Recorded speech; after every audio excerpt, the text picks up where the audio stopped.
I wanted to get on here really quickly and share with something that I heard this morning because yesterday I talked about how success takes sacrifice, right? So this morning when I was listening to the radio, I heard Lonnie Hunter say, "Never let success go to your head, never let failure go to your heart. Both places are detrimental, and you don't want to allow anything to bring you down." And I want to focus on that first part where he says, "Never let success go to your head." And the first thing I thought about when he said that was ego, right? And we know that when ego starts to take over, it changes you. It changes your whole mood, it changes your outlook, it changes your thinking.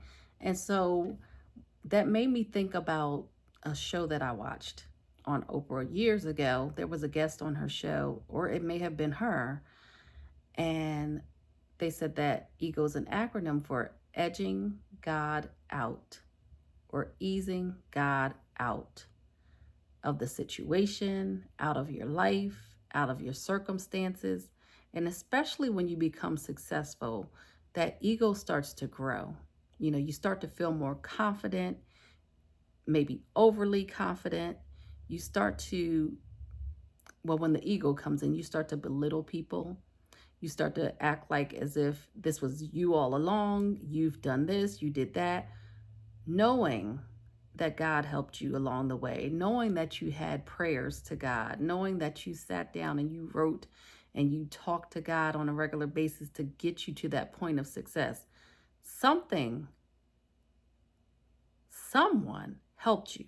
And so when that ego comes into play, it starts to mess with your mind. And I wanted to focus on the ego part. There were a few takeaways that I wrote down. Let's see, got my trusty notes again.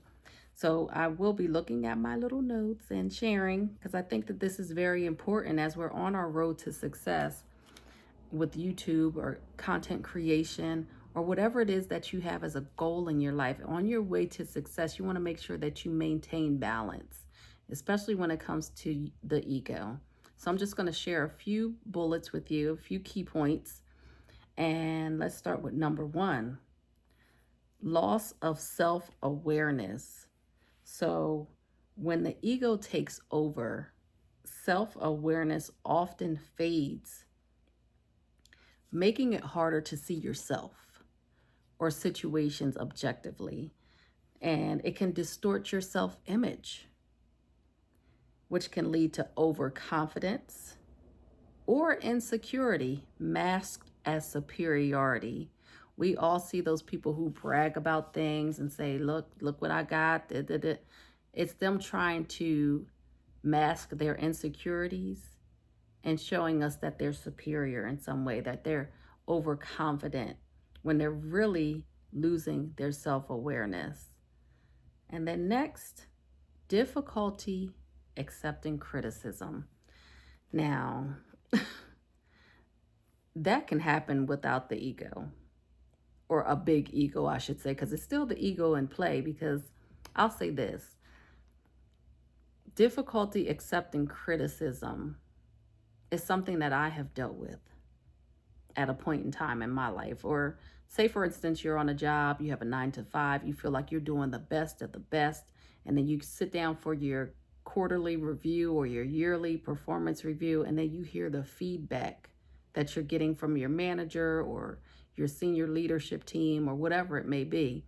And you're listening to the feedback and you're like, these people don't know what they're talking about. I don't know who they're talking about. It ain't me. That's the ego. That's you not accepting the feedback that they're giving you. Some of it may be true, some of it may not be true, but at the same time, you want to be able to at least take it in, digest it, and then just move forward from there. When you have the ego at play, you're not accepting anything. Nothing that they're saying makes sense. They're not talking about me. They got the wrong person. So when you have the ego just working 24/7, you have that difficulty accepting criticism. And then you end up being like a they'll call you defensive, or you're hostile, or you're this type of worker. You're missing out on the valuable lessons and the personal growth because you're being defensive. But we don't want that. You want to be able to accept criticism and just move forward. There may be some trinkets in there that really do apply to you, and you can take that away, but make sure that you are, bringing that ego down when you're in those types of situations or circumstances. But as we move on in our journey in success, we won't have those performance reviews, but you will have some feedback in those comments. So just make sure that you take it in, you're aware of it, and if there's anything that's positive or negative that you can work on, just do it.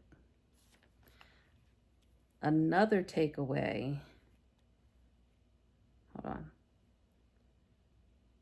Trying to compare my notes. I typed some and then I wrote some. Okay, reduce empathy. And ego can make people overly focused on themselves.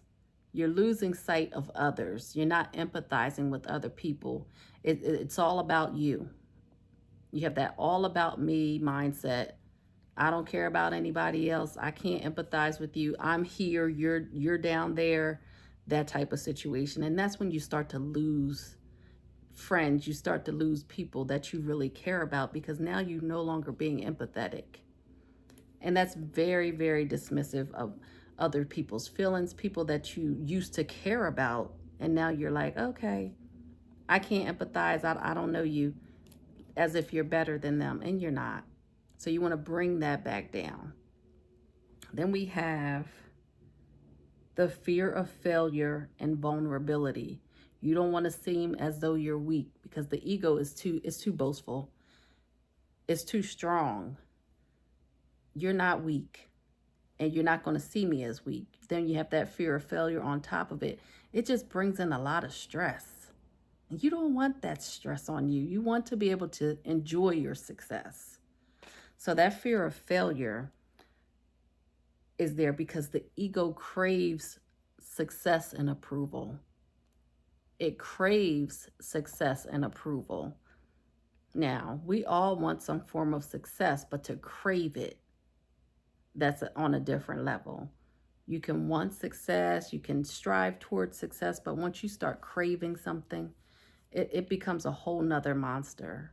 So you just want to make sure that you are staying focused, keeping that ego down, simmer down, quiet, allowing you to grow and continue to be empathetic and all the good things, all the positive things, right? Let me compare. So then we have the constant need for validation. When you have a big ego, you want people to praise you and tell you that you're doing a great job. Every little thing that you're doing is, oh, it's great. You want people to just be pleasers of you, right? That's that ego trying to be fed. You got to feed the ego to keep it going. So that's just another way. And also along the lines with the constant validation, when driven by ego, people often seek external validation to maintain their self-worth. So regardless of how much success they have, they still need external validation to help them feel worthy on the inside. I feel worthy without that. I don't need anybody to tell me that I'm worthy or praise me or all of those things. I am good. So you just want to make sure you watch out for that as you become successful, that you don't bring about, oh, I need to be validated by the outside. I need those comments to praise me all the time. I need people to just be validating me 24/7. You don't need that. When you know your own worth, when you know you have that self-worth at 100%, you don't need the constant praise of others. And then next and last, increase conflict. You think your way, I wrote, you think your way is the best and only way. There is no compromising. which of course will increase conflict, right? It will increase struggles, power struggles, because you want to make sure that you're at the top. My ego is here. It's all about me. And then you have that power struggle with other people who are probably on your same level, right? They're on your same level, but they're not using their ego as much as you are. And so you want to prove a point. You want to prove that this is me. I'm better than you. I can do this. And then it creates friction, misunderstandings, and tension. And a lot of times when people have that big ego, they start to lose things.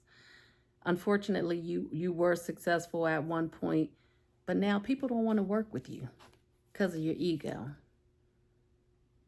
Now you're starting to lose money because of your ego. You already lost your friends. At some point, you started to become empathetic or less empathetic. You already lost people who used to care about you. But because that ego became so big and you lost your self-awareness, you stopped being empathetic. It started to be all about you. You lost so much. Your loved ones, and then the people who you are now surrounded by are just feeding your ego. Those aren't real friends. So you have to be able to maintain a level of balance as we grow and become successful. You want to be able to recognize when ego starts to show up, how you need to humble it. Make sure you push it back down like, oh, no, no, no. You need to stay grounded. So as we are on the road to success, I want to just make sure I mention this again. Never let success go to your head. You want to recognize when the ego is at play. Practice humility. Oh, yes, yes, yes, yes. Humility. At times you must humble yourself. So as we aim for success in this life, make sure to practice humility and self-awareness to keep ego at bay. You always want to maintain balance. As we are going through this journey together, we are growing. We are creating deeper connections with others. And if you bring that ego in, it's going to just mess up everything. So again, never let success go to your head. All right, take care.